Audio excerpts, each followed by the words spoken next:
एक बात है जो बतानी है। आज पार्टनरशिप खत्म करने वाला हूं मैं, और कल से अपन शाम को नहीं बैठेंगे। कुछ चेंजेस हुए हैं। थोड़ी देर पहले मीटिंग हुआ था हमारा। संकेत सर लेट आए थे ना 3 बजे क्लास में। हाँ, तो मीटिंग चल रहा था। सर्टन चेंजेस हो चुके हैं। मैं तुमको कल उसके बारे में इन डिटेल बताऊंगा। इसको क्या हुआ है? हाँ, क्लास का टाइमिंग सेम रहेगा। इसको क्या हुआ?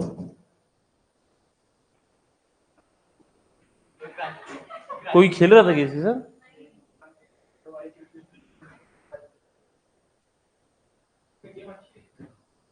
गेम खेली क्या?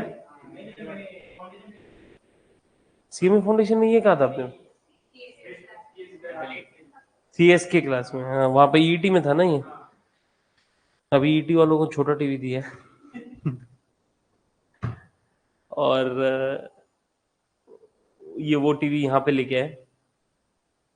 अपना वाला टीवी जो फाउंडेशन में था ऊपर, उसको बड़ा कर दिया है ना। तुम्हारा ज्यादा ख्याल रखा जा रहा है।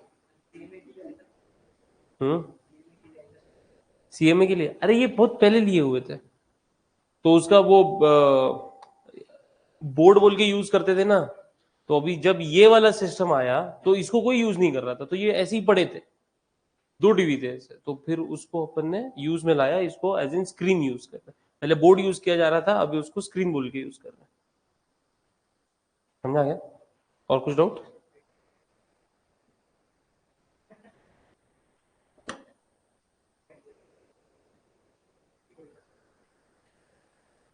पैसा पैसा पैसा पैसा।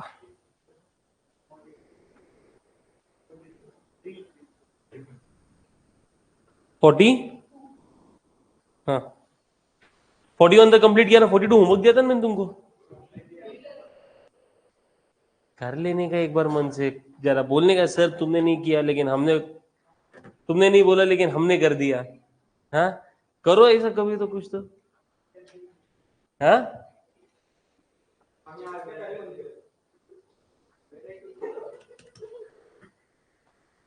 हार्वर्ड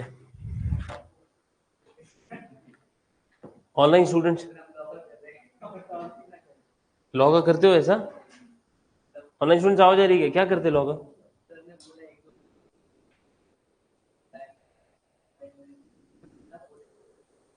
कितने? मतलब लेबर लॉस पूरा करने वाले ना sir?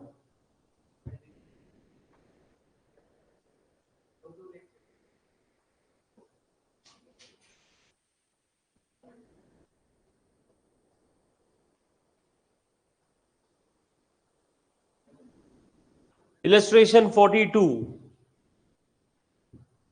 Two partnership firms carrying on business under the style of R and Company, जिसके पार्टनर्स ए और बी थे, एंड डब्ल्यू एंड कंपनी जिसके पार्टनर सी एंड डी थे। तो अभी तक देखना, अपन ने 3 क्वेश्चन किए। एक इसमें दो सोल प्रोप्राइटरशिप अपना बिजनेस बंद करके पार्टनरशिप फॉर्म करते थी। एक इसमें एक पार्टनरशिप दूसरे सोल प्रोप्राइटरशिप का बिजनेस, बराबर। और तीसरा क्या देखा अपन ने? दो पार्टनरशिप है, एक पार्टनरशिप दूसरे पार्टनरशिप को एब्जॉर्ब कर रही थी, बराबर ना। अभी ये जो क्वेश्चन है, यहाँ पे दो पार्टनरशिप है, दोनों बंद करके नया बिजनेस है। मतलब यहाँ पे अभी दो पार्टनरशिप फर्म के बुक्स ऑफ अकाउंट्स क्लोज होंगे। समझा गया? लॉजिक वापस वो क्लोज करने का लॉजिक वो है, नया फॉर्म ओपन करने का लॉजिक वो चीज जो करते आ रहे, सिर्फ सिचुएशंस बदल रहे। आया ना? हाँ। तो टू पार्टनरशिप थे, A B sorry R and company जिसके पार्टनर्स ए और बी, और सी डब्ल्यू एंड कंपनी जिसके पार्टनर सी एंड डी थे। अच्छा, ये क्वेश्चन इंपॉर्टेंट है।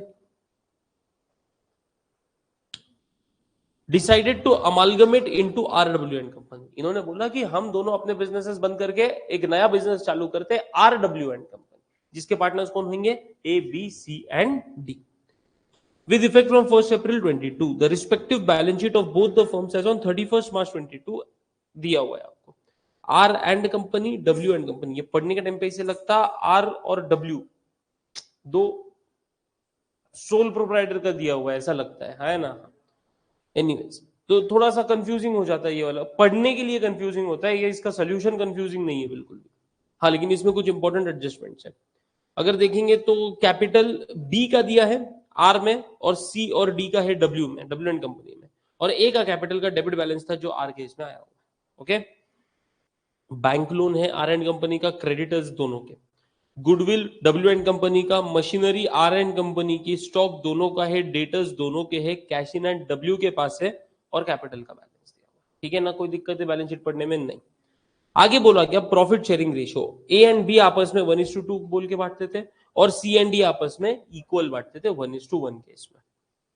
उनके एग्रीड टर्म्स क्या क्या थे? तो all fixed assets are to be devalued by 20%। Devalued मतलब कम करना। तो फिक्स्ड एसेट्स क्या है? सिर्फ मशीनरी है। तो आर एंड कंपनी की एग्रीड वैल्यू क्या होगी? मशीनरी की 8000। इसके पास तो फिक्स्ड एसेट है ही नहीं, आया ना? Stock is to be appreciated by 50%। तो 20,000 का हो जाएगा 30,000 और 5,000 का हो जाएगा 7,500। 50% से बढ़ाना है, तो 20 का 50% 10 तो 30 हो जाएगा, 5 का 50% 2.5 तो 7.5 हो जाएगा, बराबर ना? उसके बाद सुनना, एडजस्टमेंट्स एकदम ध्यान से सुनना, इसको अब भी समझ गए ना तो इसको सॉल्व करेंगे तो ज्यादा दिक्कत नहीं आएंगे तुमको। बोला गया are and company owes ₹5,000 to W and company as on 31 March 13, मतलब 22 पे से 13 पे आ गया अभी, इधर 22 कर दो।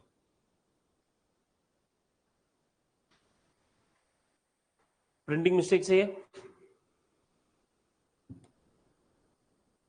ठीक है? तो 31 मार्च 22 को are and company owes ₹5,000 to W and company. सुनना, आर एंड कंपनी है एक partnership firm, W and company है एक पार्टनरशिप फर्म, ये दोनों मिलके नया बिजनेस चालू कर, और बोला गया आर एंड कंपनी को डब्ल्यू एंड कंपनी को 5,000 रुपया देना था।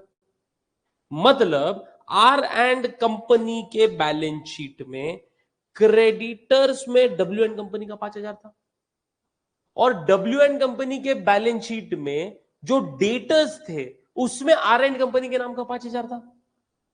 समझ में आ रहा है क्या बोला मैं? पक्का समझ में आ रहा है या लिख के बताओ थोड़ा कुछ?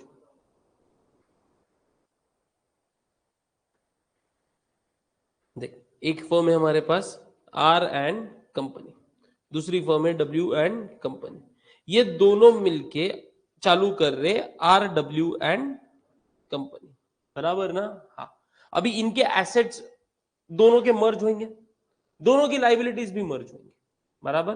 क्वेश्चन में बोला गया are and company owes ₹5,000 to W and company, मतलब अपन आर एंड कंपनी के, सुनना, आर एंड कंपनी का एसेट और डब्ल्यू एंड कंपनी का एसेट ये मर्ज होने वाला है ना?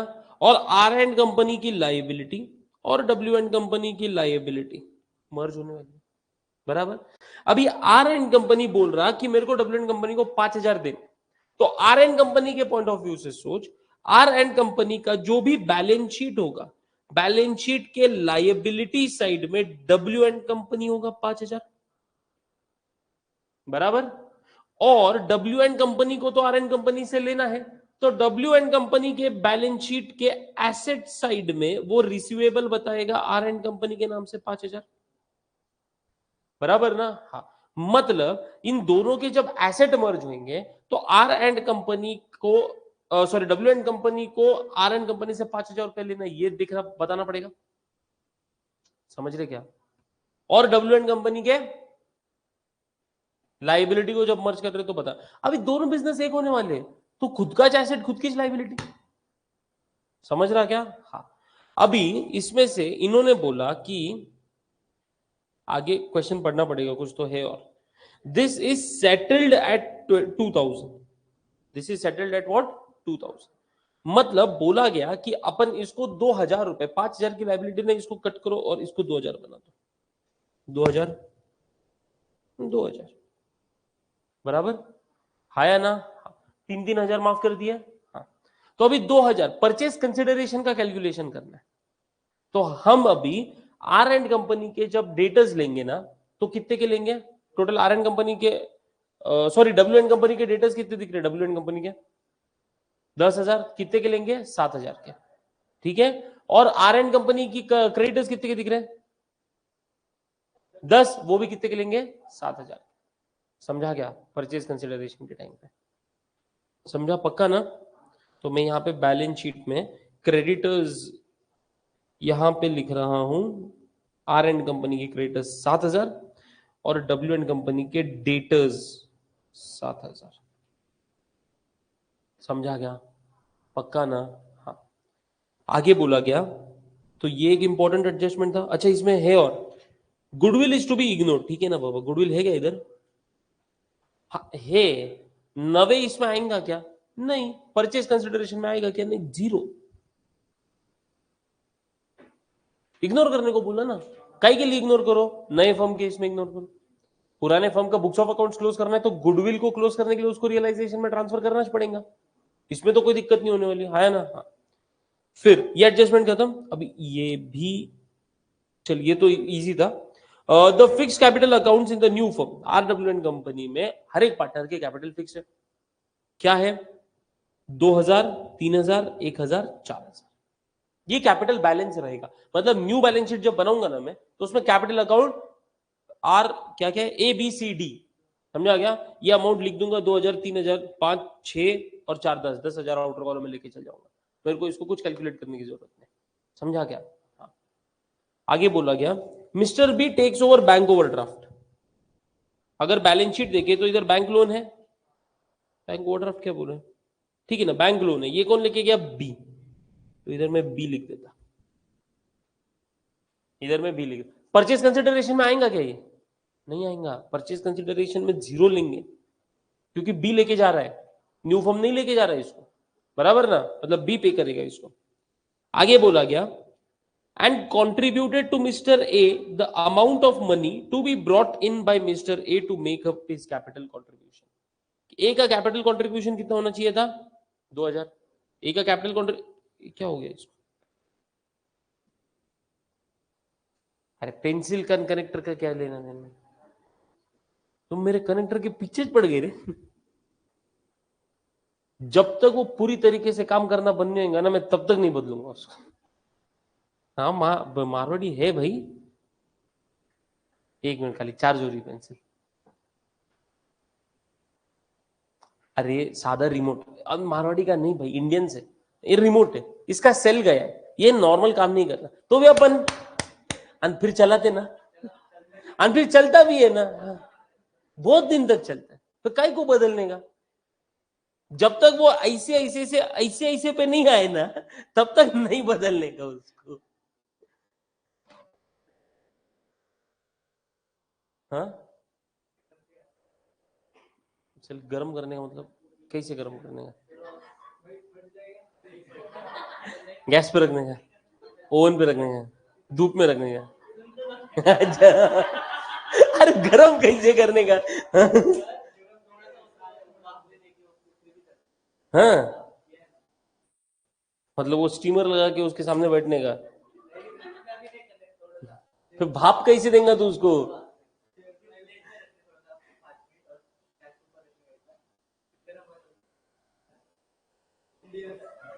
नहीं भाई, इससे अच्छा सेल बदल दूं मैं। बस धूप में रखे तो भी होता है ना, चार्ज होता है ना सेल। हाँ होता है, धूप में रखने से होता है। कुछ कुछ लोग ऐसा उसको रब भी करते हैं, फ्रैक्शन से चार्ज होता है ना।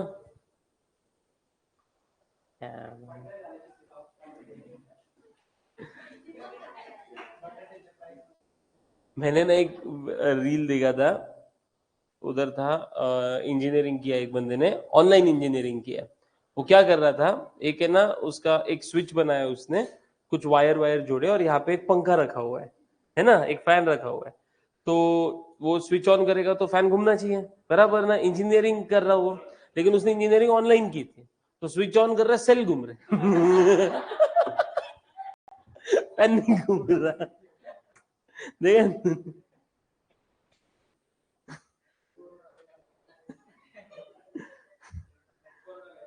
Corona batch. हाँ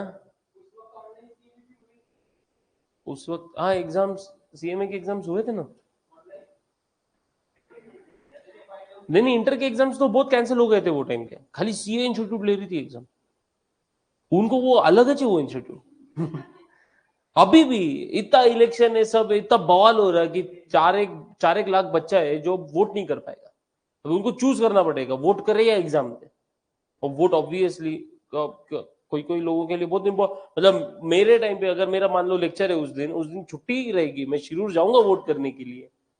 समझो बात को, मेरे को वापस 5 साल वोट नहीं करने मिलने वाला है, वो एक अलग खुशी रहती है वोट करने की, और वो एक रिस्पॉन्सिबिलिटी भी है, अपन ने वोट करना चाहिए। इतना बवाल मचा है लेकिन फिर भी नहीं, नहीं तो नहीं, 2 तारीख को एग्जाम स्टार्ट हो रही फाइनल की, और 1 तारीख से इंटर की अगले महीने की। नहीं, अपन ना दे देना अपना इलेक्शन, अपना कितना 10 जून से ना एग्जाम, 11 जून से इलेक्शन खत्म हो रहे तब तक कुछ भी। हाँ,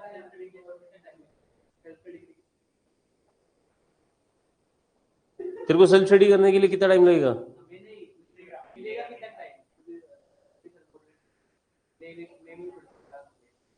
उनके रिवीजन होगा, तुम तो हम एग्जाम तक छोड़ने नहीं वाले। सेल्फ स्टडी तो फिर ये अभी मई से तो सेल्फ स्टडी चालू हो जाएंगी ना, रिवीजन क्या है?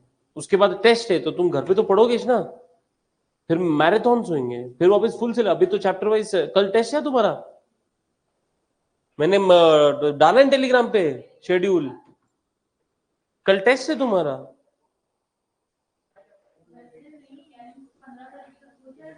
कैश बुक, बीआरएस और ट्रायल बैलेंस है ना? हाँ, 15 क्या? अरे एक बात करो ना कोई तो। ट्रायल बैलेंस, हाँ, पिछले बार बीआरएस और ट्रायल बैलेंस पे 8-8 मार्क के क्वेश्चन आए थे और बच्चों को जमे नहीं थे, ऐसा दिमाग खराब हुआ था मेरा। बीआरएस अपना कितना अच्छे से हुआ है इधर फाउंडेशन में, बीआरएस अगर तुम्हारे पास है वो भी एडजस्टेड कैश बुक वाला, क्या डिफिकल्ट है क्या? 8 मार्क चिल्लर मार्क्स थे, नहीं जमा स्टूडेंट्स को। और मेरा ऐसा था कि ये तो तुम कर लोगे, बोले हाँ कर लेंगे, तो मैंने उसका टेस्ट भी नहीं लिया था लास्ट टाइम, इस बार शुरुआत ही वहां से कर रहा हूं, आने दो कुछ भी। हाँ,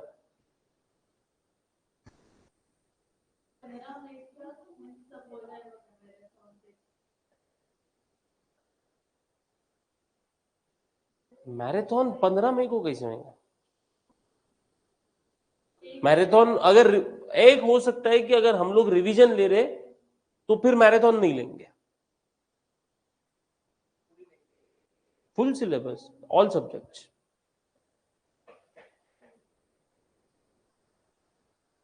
नहीं, वो तो हमारा वो सारे फैकल्टीज हम मिलके बैठ के डिसाइड करेंगे कि कितना रिवीजन किस हिसाब से लेना है। मोस्ट प्रोबेबली 1 महीना चलेगा रिवीजन।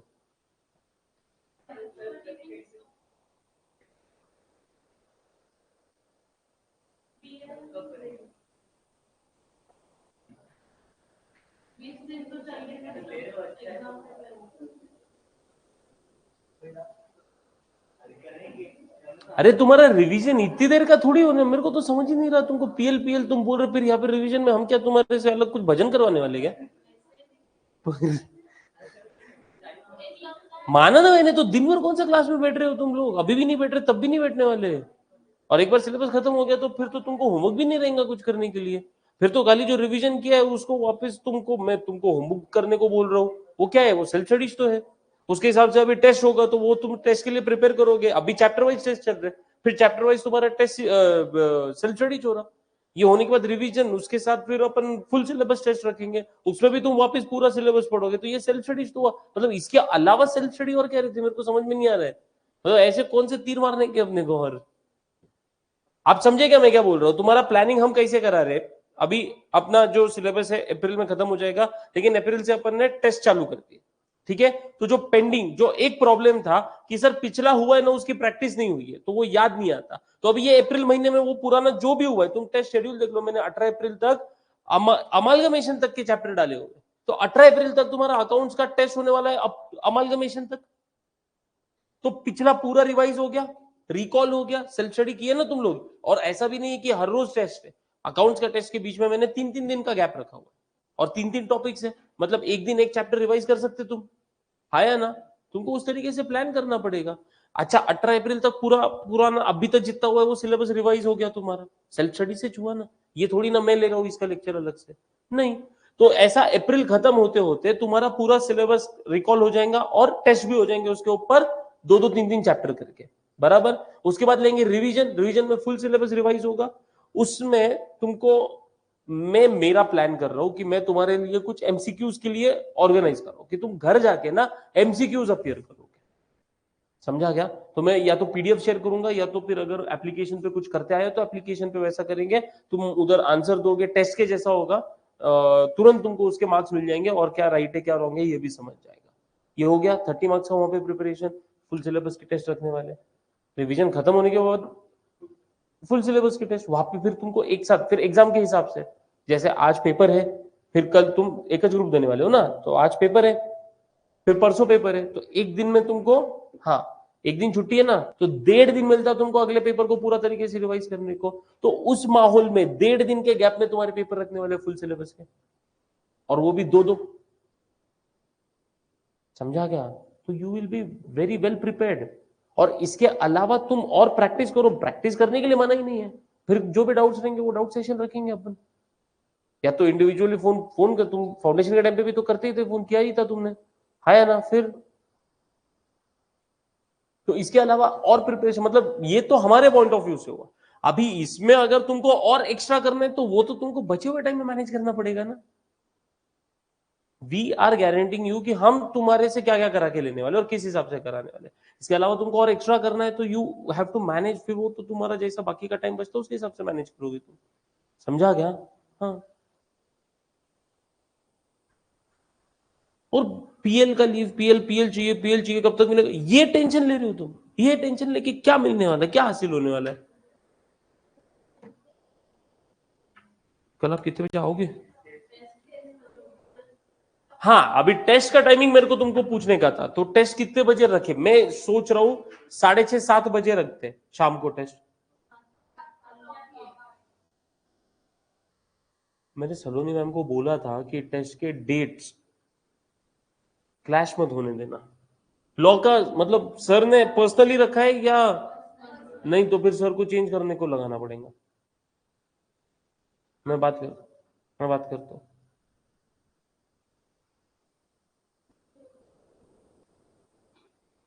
मतलब कौन सा शेड्यूल क्लास का? नहीं नहीं वो वही टाइमिंग रहेगा, वो नहीं चेंज होगा, शाम का नहीं होगा। ये बोला मैंने, जो एक्स्ट्रा में 4:15 लेने वाला था ना वो नहीं होगा, उसके रिलेटेड मीटिंग हुआ था और कुछ है जो मैं तुमको कल बताऊंगा, कल के लेक्चर में बताऊंगा, ठीक है? अभी वापस मीटिंग है क्योंकि इसलिए। तो मैं बोला कि मैंने आज बोला हुआ है, आज भी नहीं लेने को लगा रहे थे, मैंने बोला मैंने बोला है और मेरा चैप्टर कंप्लीट करना बाकी है, तो मैं आज के दिन ले रहा हूँ, कल से नहीं लूँ, ऐसा बोल के फिर अपन ने आज का लेक्चर इसलिए तो 4:15 का 4:30 किया बाद में फिर। चलो क्वेश्चन कहां तक पढ़ा अपन ने? हाँ नहीं नहीं, फिफ्थ एडजस्टमेंट, मिस्टर बी।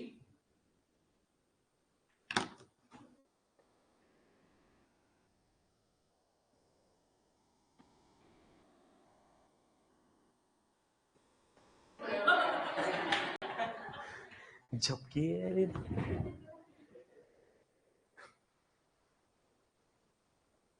हाँ तो बोला गया है कि बैंक ओवरड्राफ्ट मतलब बैंक लोन जो है ये कौन लेके जाएगा? बी लेके जाएगा। और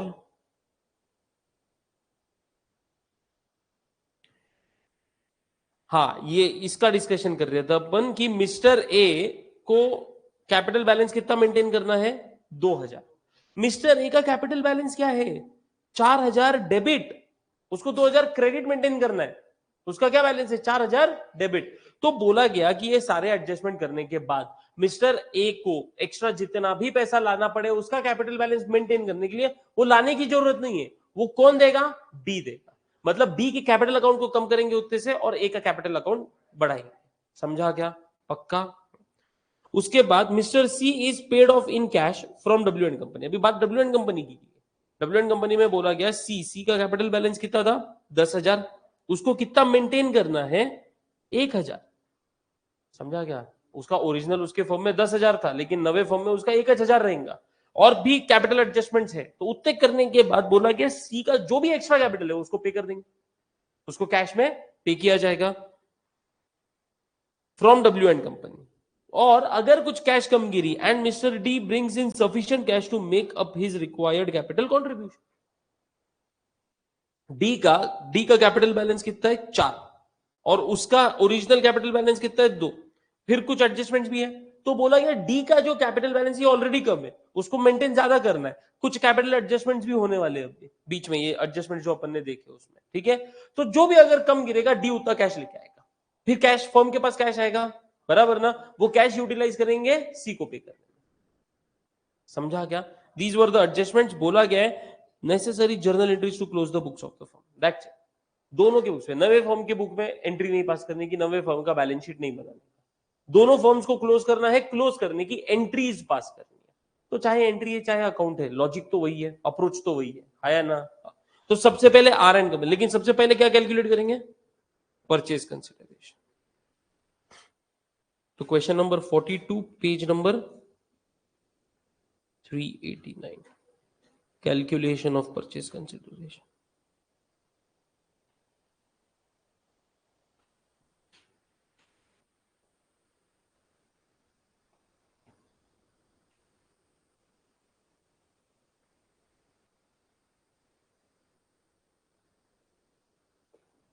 particulars, R and company, W and company, दोनों का एक साथ ही कर लेते हैं ना। एसेट्स टेकन ओवर,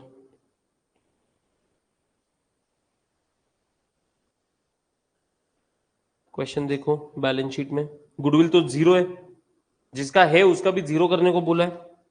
फिर मशीनरी, आर एंड कंपनी का कितना? हाँ,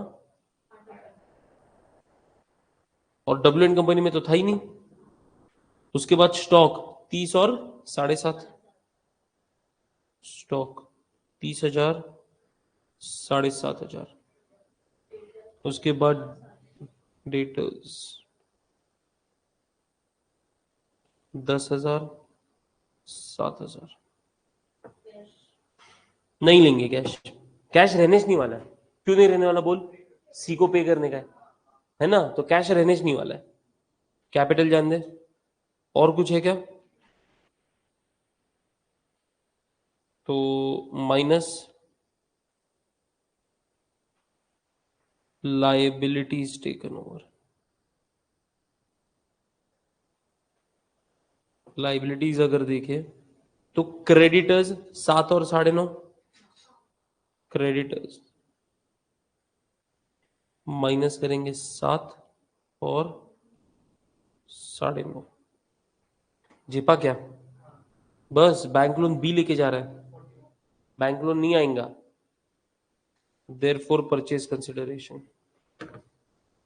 38 plus 10 48 minus 7 41,000 R and company का, और 14.5 माइनस 9.5 5,000 डब्ल्यू एंड कंपनी का।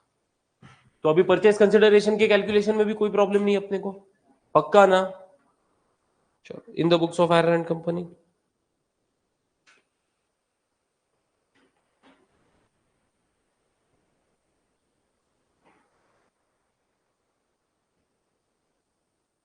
जर्नल एंट्रीज, सुन रहे? मत कर जर्नल एंट्री, रियलाइजेशन को बनाने की जरूरत नहीं है, वो तो अपन उसका, हाँ, partners capital, partners capital account जरूरी है बनाना। रियलाइजेशन को तो क्या है, 2 एंट्री एंड फिर 3 एंट्री और फिर उसका प्रॉफिट लॉस पता चलेगा।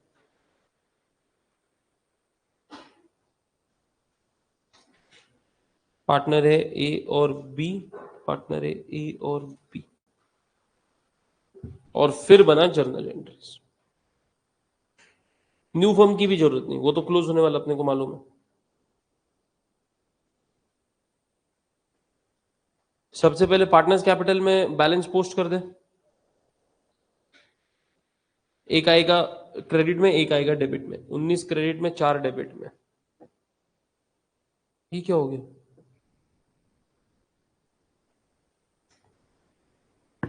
अरे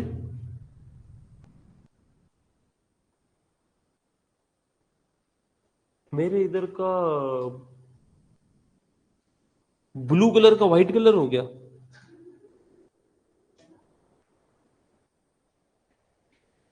नहीं नहीं, आउटलाइन जो था ना वो पूरा व्हाइट हो गया, लेकिन मैं कुछ किया नहीं। ध्यान दे। हाँ, अरे नहीं, सॉरी। अरे ये तो गड़बड़ हो गई। अरे वो पेन चूज करने का ऑप्शन ही गायब हो गया, मैं लिख नहीं पा रहा हूँ। मैं कुछ भी लिखने जा रहा हूँ तो वो ऑटोमेटिकली ये हो रहा है। अरे कनेक्टर नहीं रे बाबा, नहीं ना यार, ये क्या हो गया?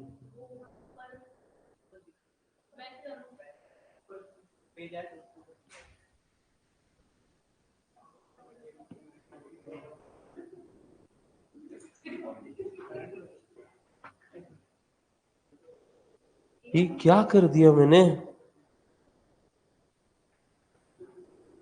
है, हो गया, चल। अरे कनेक्टर नहीं रे बाबा, बाय बैलेंस ब्रॉट डाउन 19,000। अरे सॉरी, बी का है ना 19,000। 4,000 डेबिट में आएगा। To balance brought down 4,000। Okay, इसकी तो कोई एंट्री नहीं होती ना। अभी सारे एसेट्स रियलाइजेशन को क्या करेंगे अपन? डेबिट करेंगे आर एंड कंपनी के, बराबर ना? तो realisation account debit to machinery stock debtors, that's it. First entry होगा realisation account debit to machinery 10,000, book value पे करेंगे ये। To stock 20,000, to debtors, debtors कितने थे आर एंड कंपनी है? 10,000। और कुछ है तो 20, 30, 10, 40। बराबर। उसके बाद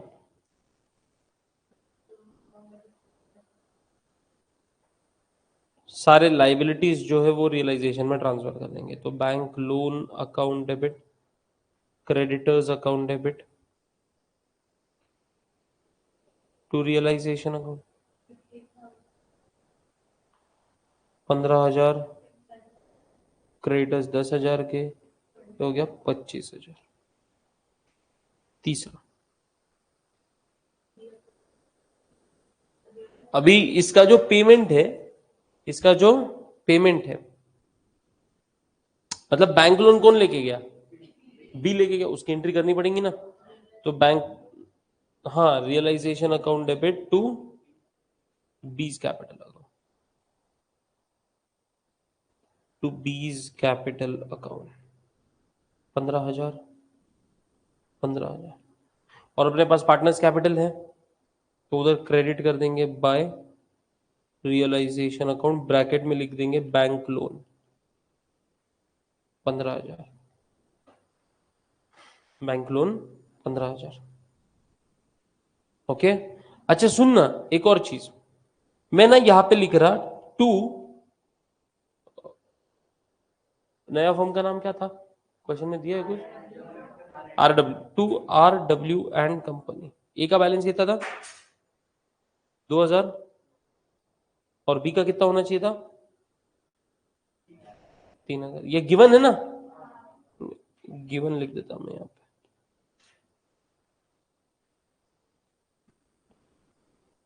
मतलब क्लोज नहीं कर रहे अपन, और एंट्रीज है करने के लिए, लेकिन ये समझ में आ गया क्या? पक्का? हाँ।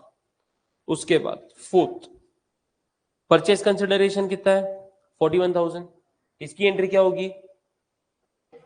न्यू फॉर्म टू रियलाइजेशन, मतलब R W and company to realisation. तो RW and company account debit to realisation account 41,000 41,000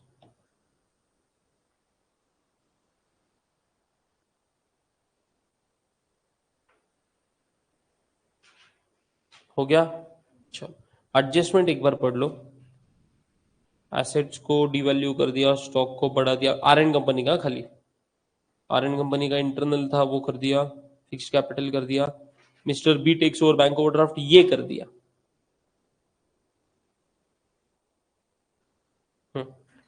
तो अभी कैपिटल अकाउंट क्लोज करने जाएंगे। सुनना, सबसे पहले ए का अकाउंट क्लोज करेंगे, नहीं रियलाइजेशन को क्लोज करो। रियलाइजेशन कैलकुलेटर पे ले, रियलाइजेशन डेबिट हुआ है 40,000, ठीक है। उसके बाद डेबिट हुआ है 15,000, उसके बाद कुछ नहीं, बराबर। फिर माइनस कर 25,000 से क्रेडिट हुआ, और माइनस कर 41,000 से क्रेडिट हुआ, 11,000। 11,000 क्रेडिट बैलेंस है, मतलब प्रॉफिट हुआ है, आया ना। हाँ, तो रियलाइजेशन अकाउंट डेबिट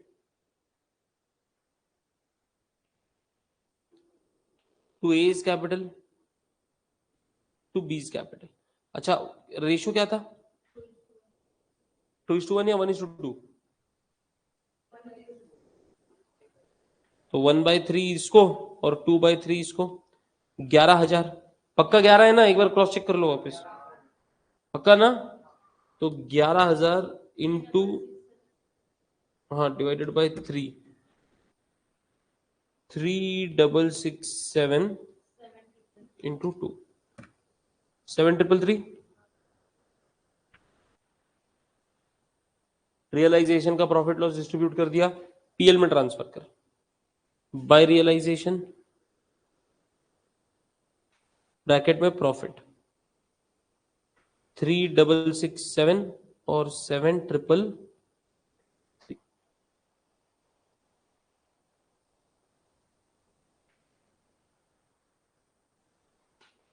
ठीक है। अभी ए का कैपिटल सबसे पहले क्लोज करेंगे। ए का डेबिट बैलेंस है 6,000 और क्रेडिट में कम है ना, तो 6,000 पे डाली होगा, डिफरेंस निकाल, -3,667 2,333। अभी यहाँ पे ए के बैलेंस को क्रेडिट बढ़ाना है, लेकिन हमने बोला था बी करने वाला है कंट्रीब्यूशन उसके लिए, तो बी का कैपिटल क्लोज करें, कम करेंगे, और आ जाओ आ जाओ, बी का कैपिटल कम करेंगे और ए का कैपिटल बढ़ाएंगे, तो बी का कैपिटल डेबिट करना पड़ेगा, ए का कैपिटल क्रेडिट करना पड़ेगा। तो बी के डेबिट में टू एज कैपिटल अकाउंट कितना 2,333, और यहां पे बाय बीज कैपिटल अकाउंट 2,333। Thank you. और यहां लिख दो बैलेंसिंग फिगर, समझा क्या? और इसकी एंट्री क्या हो गई अपनी? B's capital account debit to A's capital account. तो 6th एंट्री पास कर, B's capital account debit to A's capital account 2,333 2,333। ठीक है ना? ए का क्लोज हो गया, ए का क्लोज हो गया ना। अभी बी का देख, बी का कैपिटल बैलेंस देख, और एकदम ध्यान से सुनोगे मेरी बात को। 19 + 15 + 7,333 41,333 41,333 -2,333 -3,000, तो उसका क्लोजिंग बैलेंस होना चाहिए था, तो 36,000। सुनना, RW एंड कंपनी जो नया फॉर्म होगा, उधर बीज लोन दिखेगा 36,000 का, समझा क्या? क्योंकि उसका कैपिटल बैलेंस डिसाइडेड था 3,000 रखना है, तो उसके ऊपर 36,000 ये अपन to B's loan account balancing figure 36,000, समझा क्या? तो बीज capital account debit, next entry हो गई क्या? बीज कैपिटल अकाउंट डेबिट, नहीं नहीं, हाँ चल लिख ले। तो एक काम करना, कंबाइंड एंट्री कर, सुन मैं क्या बोल रहा हूं, बीज लोन अकाउंट डेबिट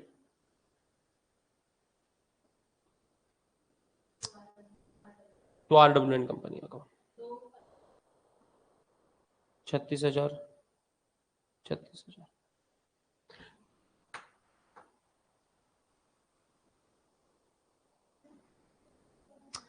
एक काम कर, तुमको नहीं समझेगा ये, 20 capital account debit to RW and to B's loan account, और फिर ये लोन ट्रांसफर करने का RW में, तो B's loan account debit to RW and company. अभी समझा?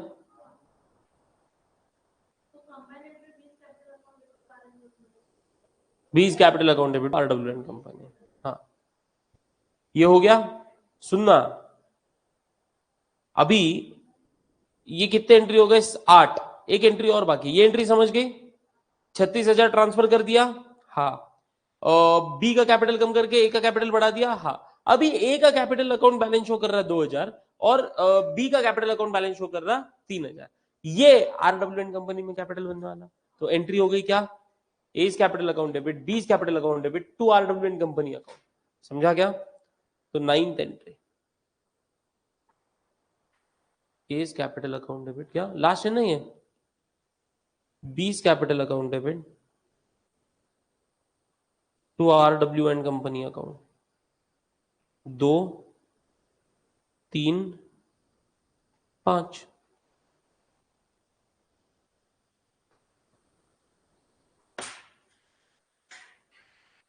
हो गया?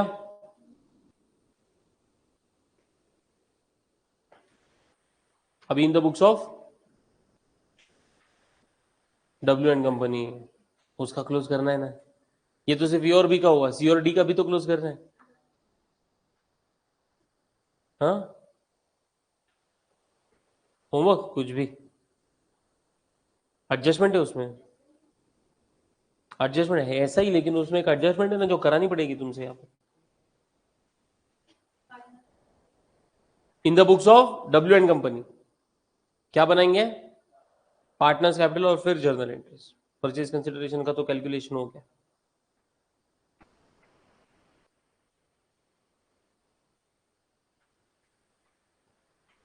ऑनलाइन वालों कुछ डाउट है क्या?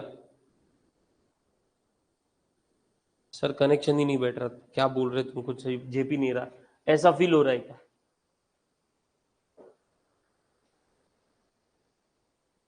इन द बुक्स ऑफ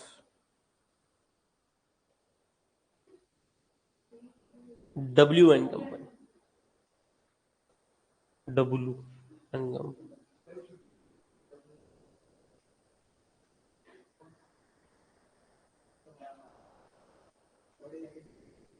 और जर्नल एंट्रीज,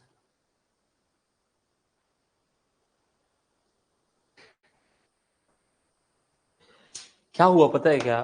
तुमको ना पार्टनरशिप से ओवरबर्डन कर दिया है इंटर के सिलेबस में।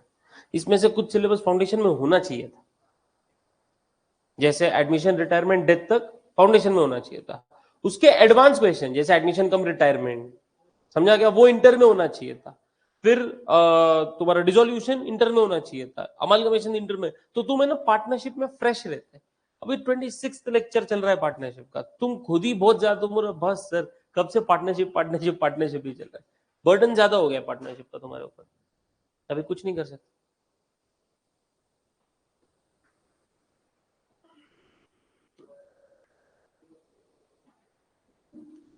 और सिंपल सी बात है, अगर मेरे को 15 मार्क के लिए इतना पढ़ना है, एक क्वेश्चन आएंगे ना 14 मार्क का, हम्म, हाँ,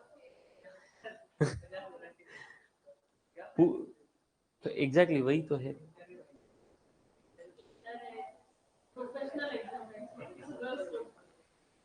क्या हुआ मालूम है क्या तुमको ना, 11th 12th में ना एकदम मतलब ऐसा, अगर तुम 11th 12th ही अलग लेवल का पढ़ते ना तो तुमको ये ज्यादा हेवी नहीं लगता, तुमको एकदम हल्का फुल्का पढ़ने की आदत है। 11वीं 12वीं में भी वही पढ़ा, हल्का फुल्का। फाउंडेशन में तो सर पढ़े नहीं, हाँ, क्लास किया और एग्जाम दिए, पास हो गए। तो तुम्हारी आदत छूट गई। और 10th में तुमने एग्जाम ही नहीं दी, तो तुम्हारा है ना वो, इसलिए तुमको ये बहुत हैवी लग रहा है। ऐसा तो सिलेबस कब से ऐसा चलते आ रहा है।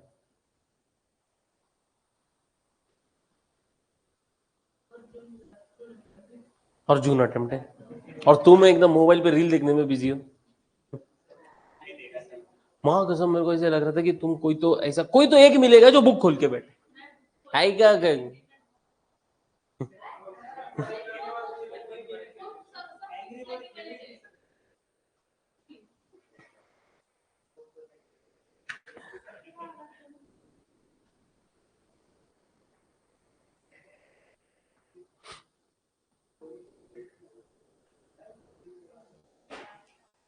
चलो, तो सबसे पहले तो इन the books of W and company मैंने अकाउंट ड्रॉ कर दिया, नाम ही नहीं दिया, पार्टनर्स कैपिटल अकाउंट।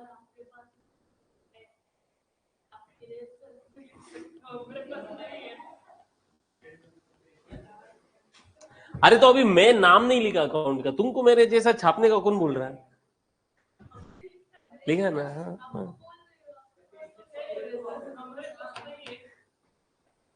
लेकिन तुमको अच्छे से लिखते आता, मेरे को अच्छे से इस पे लिखते नहीं आता। ये भी तो प्रॉब्लम है कितना बड़ा।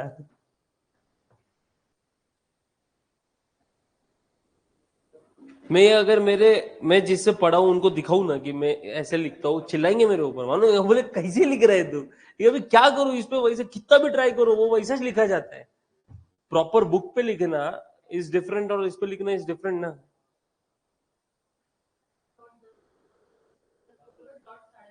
वो नहीं छोड़ने वाले, मैं डॉट 10-15 को आ सकता हूँ।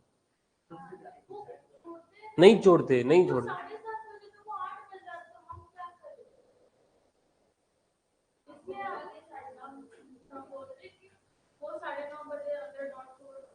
अरे कितने बार बोला है उनको। मैं अगर मैं आता हूँ मेरे टाइम पे और वो मेरे को लेक्चर लेते हुए दिखते तो मैं चिढ़ता ही हूं ना उनके ऊपर, लेकिन फिर भी वो अभी नहीं छोड़ते। अभी मैं क्या करूं बोलो मेरे को। और विपुल सर टाइम पे आते मेरे को एक्स्ट्रा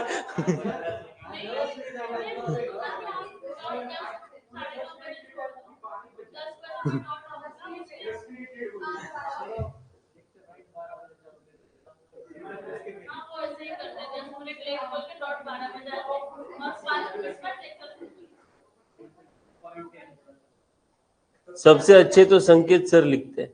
हाँ, मेरे को आज ग्रुप 2 वाले भी बोल रहे थे, यहाँ से शुरू करते हैं एंड यहाँ पे होता है या तो यहाँ से शुरू करते हैं एंड यहाँ पे होता है। एक्चुअली आज ये लिखने के ऊपर से ग्रुप 2 में भी बात चल रही थी, तो ग्रुप 2 वाले बोले कि एटलीस्ट चलो ठीक है, तुम्हारा मतलब समझ में आता है, एक प्रॉपर प्रेजेंटेशन है। संकेत सर तो उससे हाँ, नहीं मालूम मेरे को। अच्छा, तुमने अभी तक शुभम सर का देखा नहीं है। बाप रे, वो बहुत डेंजर लिखते हैं। वो संकेत सर को पीछे ऐसे मतलब बहुत पीछे छोड़ देते हो इतना डेंजर लिख। मैंने तो कई बार देखा है ऐसा, माइक हाथ में पकड़ा हुआ है, पढ़ा रहे लिख रहे, वो उंगली से लिख रहे ऐसा कुछ, तो पेन भी नहीं उठा रहे, उंगली से लिख। सोचो वो कैसा लिखते रहेंगे।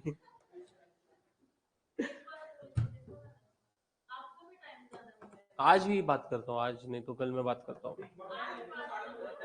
अरे वो है ना, बोलते मैं छोड़ दूंगा करके, वो स्टार्टिंग को कुछ 1-2 दिन छोड़ देंगे, फिर वो उनके फ्लो में चालू हो जाते हैं और वो लेट कर देते।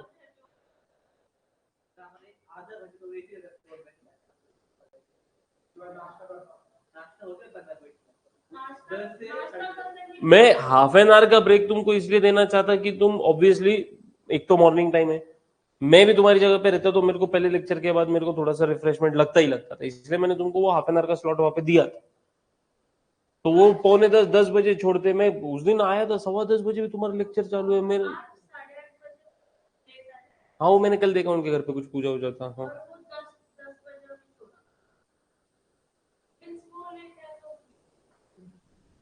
तो होता है वो, कभी कभी होता है। 7:30 को तो चालू हो ही जाता है ना, लेकिन लेक्चर उनका।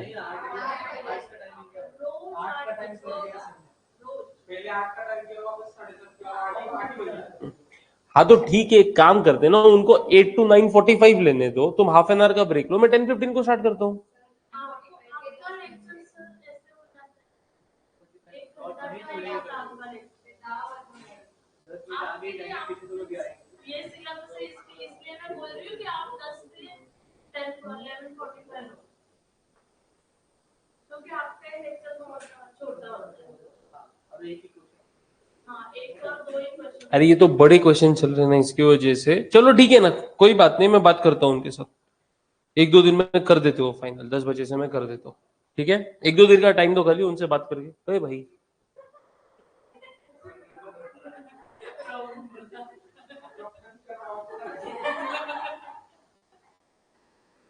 सतीश सर को एक्स्ट्रा टाइम मत दो। अरे मैं क्या करूं, हो जाए।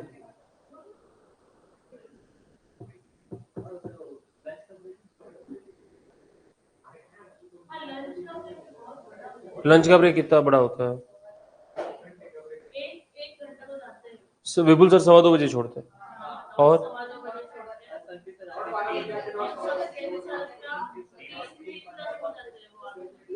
हाँ, तो 3 से 4 मतलब 45 मिनट्स का ब्रेक होता है ना, तो वो तुमको कितना चाहिए?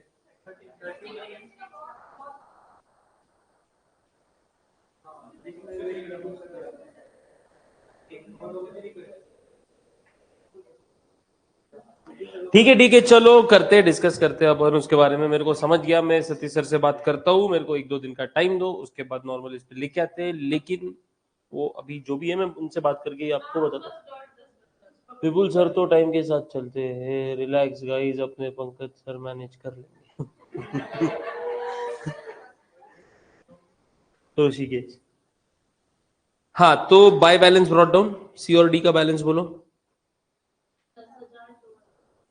10,000 और 2,000, ओके।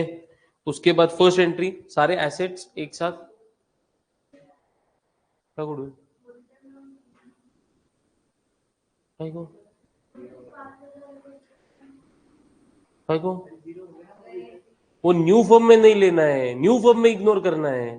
तो इसके तो बुक्स क्लोज करने पड़ेंगे, तो सारे एसेट के साथ गुडविल भी तो जा रहा है। रियलाइजेशन, रियलाइजेशन के डेबिट में मेरे को दम लग गया बात करते करते। एंट्री सारे एसेट एक साथ, गुडविल से शुरू करते, goodwill account debit, sorry realisation account debit. मेरे दिमाग में लॉ घूम रहा है, realisation account to goodwill account. भाई मैं सच्ची बोलता, मैंने सीए इंटर ग्रुप 1 कैसे पास किया मेरे को मालूम है। अकाउंट्स में 71, टैक्स में 64, कॉस्टिंग एफएम तब एक सब्जेक्ट था उसमें 66, लॉ में 40। एक मार्क अगर इधर से उधर होता मेरा ग्रुप गया था। अरे भाई अन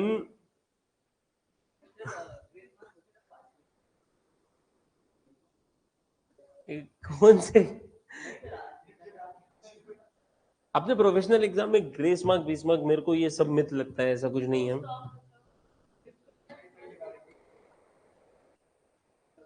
सर बोलो ना, मेरे को एक 10-15 मिनट लगेंगे। नहीं नहीं, वो तो अभी कैंसिल आउट कर दिया ना, आज की मीटिंग में डिस्कशन हुआ ना। हाँ कुछ दिन के लिए, 25 अप्रैल तक चलेगा, चलेगा ना।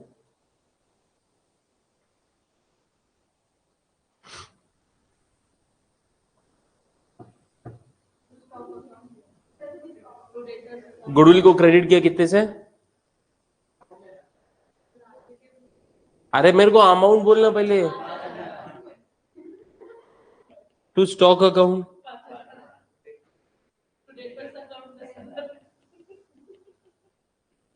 आगे की भी है ना। टू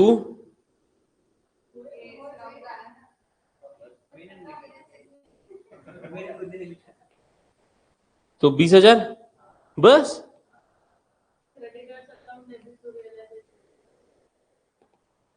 क्रेडिटर्स अकाउंट डेबिट, एक ही लाइबिलिटी क्या? टू रियलाइजेशन अकाउंट कितने क्रेडिटर्स थे? 10,000 10,000।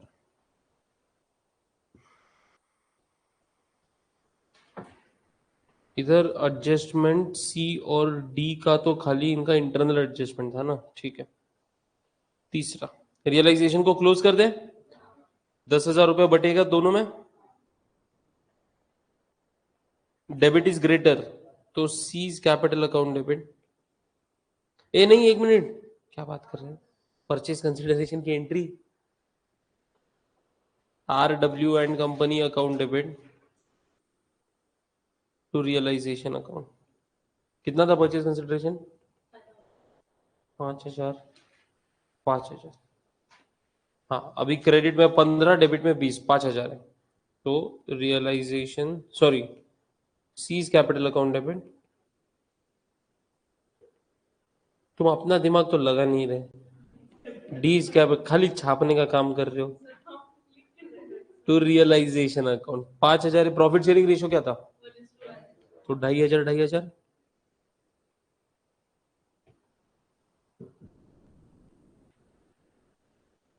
क्या कैपिटल अकाउंट बनाया, उसमें डेबिट मारो, to realisation account,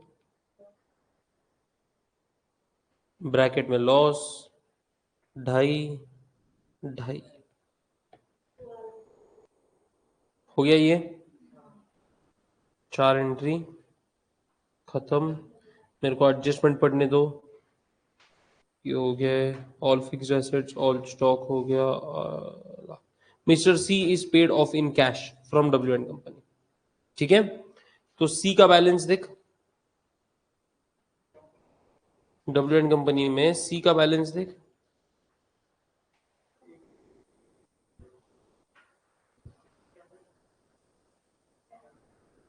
to balance carried down, सी का कितना? 1,000, और ये गिवन है, और डी का 4,000, बराबर। तो 10,000 माइनस 3,500, 6,500 पे करने के इसको, आया ना, बराबर ना।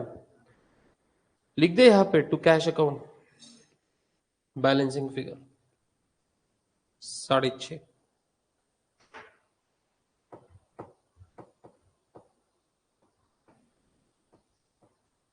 हो गया। अभी डी का कैपिटल देख, ये 10,000 पे टैली हो गया। डी का कैपिटल देख, 6,500 पे टैली होगा, क्रेडिट में डिफरेंस है 4,500, तब वो लेके आएगा by cash account balancing figure, यही तो बोला था, आया ना। अभी 2 एंट्रीज पास करनी है। पहला, डी से लाने का पैसा cash account debit to D's capital account, ये एंट्री पास कर। Fifth, cash account debit to D's capital account 4.5, 4.5। उसके बाद सी को पे कर, C's capital account debit to cash account 6.5, 6.5।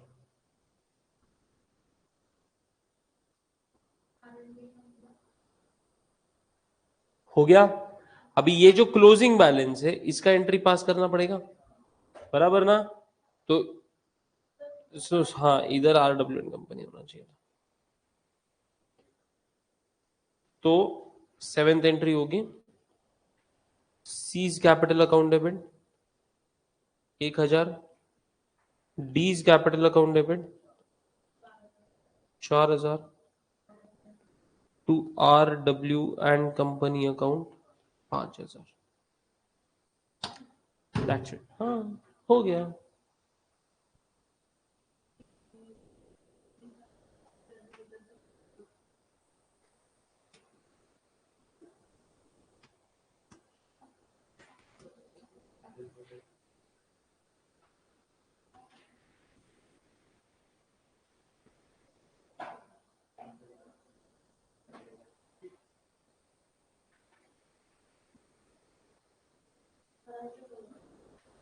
हो गया?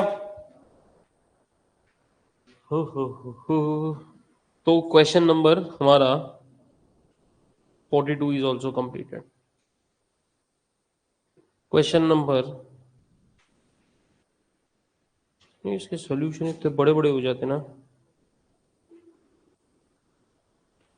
43.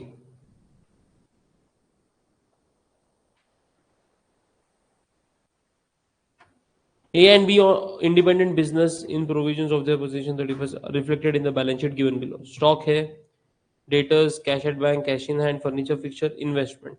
513.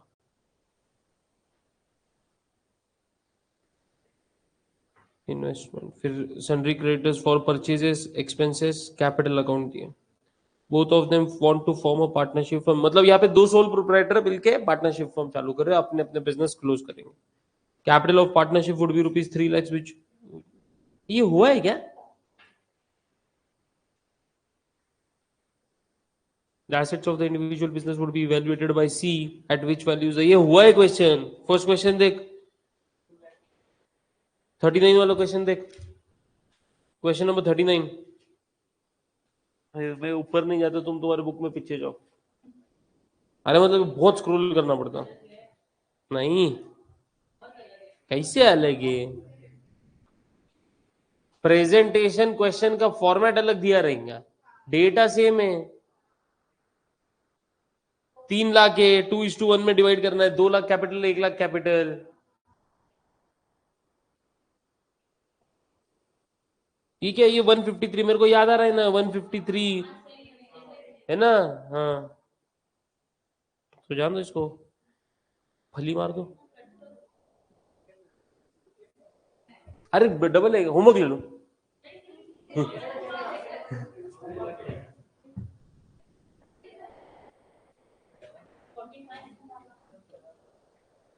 कन्वर्जन का क्वेश्चन नंबर 46 को कट कर दो. नहीं, 45 को कट कर दो. एक सेकेंड, नहीं नहीं वो नहीं करना है, मैंने तुमको कल ही बोला था ना. हाँ, 44 करेंगे अपन खाली, 46 नहीं करेंगे, 45 नहीं करेंगे, और 46 भी नहीं करने वाले. एलएलपी का एक ही क्वेश्चन है फाइनल अकाउंट्स का, वो बाद में मैं बोला टाइम रहेगा तो देखेंगे, नहीं तो नहीं देखेंगे. कभी नहीं आने वाला तुमको. नेक्स्ट यूनिट एलएलपी का, जबरदस्ती ठूसा है सिलेबस, जबरदस्ती. मतलब अगर मेरा बस चले ना तो मैं इसको फाउंडेशन में 30 मार्क के लिए कर दूं और पूरा अकाउंट्स का सिलेबस 100 मार्क का कर दूं. हाँ, 70 मार्क का अभी जो है ना, 30 मार्क का उसमें अकाउंट्स में ये ऐड कर दूं पार्टनरशिप. इसमें से आधे आधा सिलेबस रिटायरमेंट डेथ तक, और एलएलपी का फाइनल अकाउंट्स का इन डिटेल चैप्टर इंटर में डालो, फिर मजा आएगा सॉल्व करने. कॉर्पोरेट अकाउंटिंग में एलएलपी एक्ट ना, उसके फॉर्मेट के हिसाब से ओनली कॉर्पोरेट. वहां पे तुम बैंक्स का, इंश्योरेंस कंपनी का, इलेक्ट्रिसिटी कंपनी का और कंपनी फाइनल अकाउंट्स, ऐसे 4 फाइनल अकाउंट्स देखने वाले तुम कॉर्पोरेट अकाउंटिंग में. मजे की बात ये 50 मार्क का सिलेबस है. 50 मार्क के सिलेबस के लिए देर आर 13 to 14 चैप्टर्स. इतना सिलेबस है, उसमें 14 मार्क के एमसीक्यू होने वाले, तो 36 मार्क के लिए इतना पढ़ना है. 50 मार्क का ऑडिट है ना, थेरी.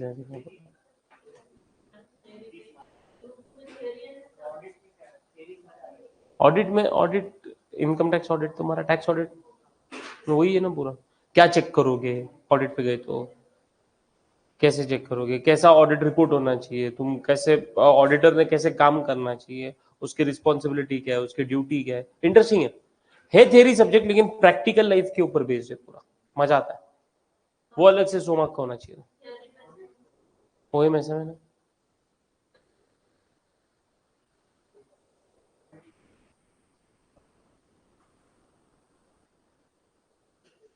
मैं क्या बोल रहा,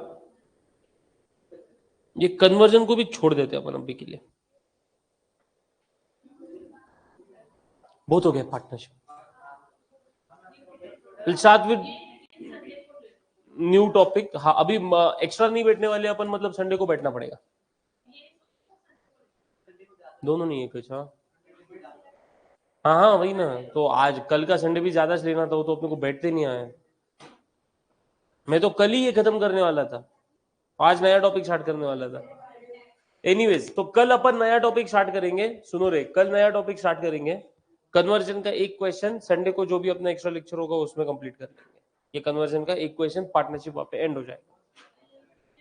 अभी नया जो चालू करेंगे वो करेंगे सिंगल एंट्री, इनकम्प्लीट रिकॉर्ड्स. चलो ऑनलाइन वालों बाय बाय. कल मिलेंगे 10:15 को.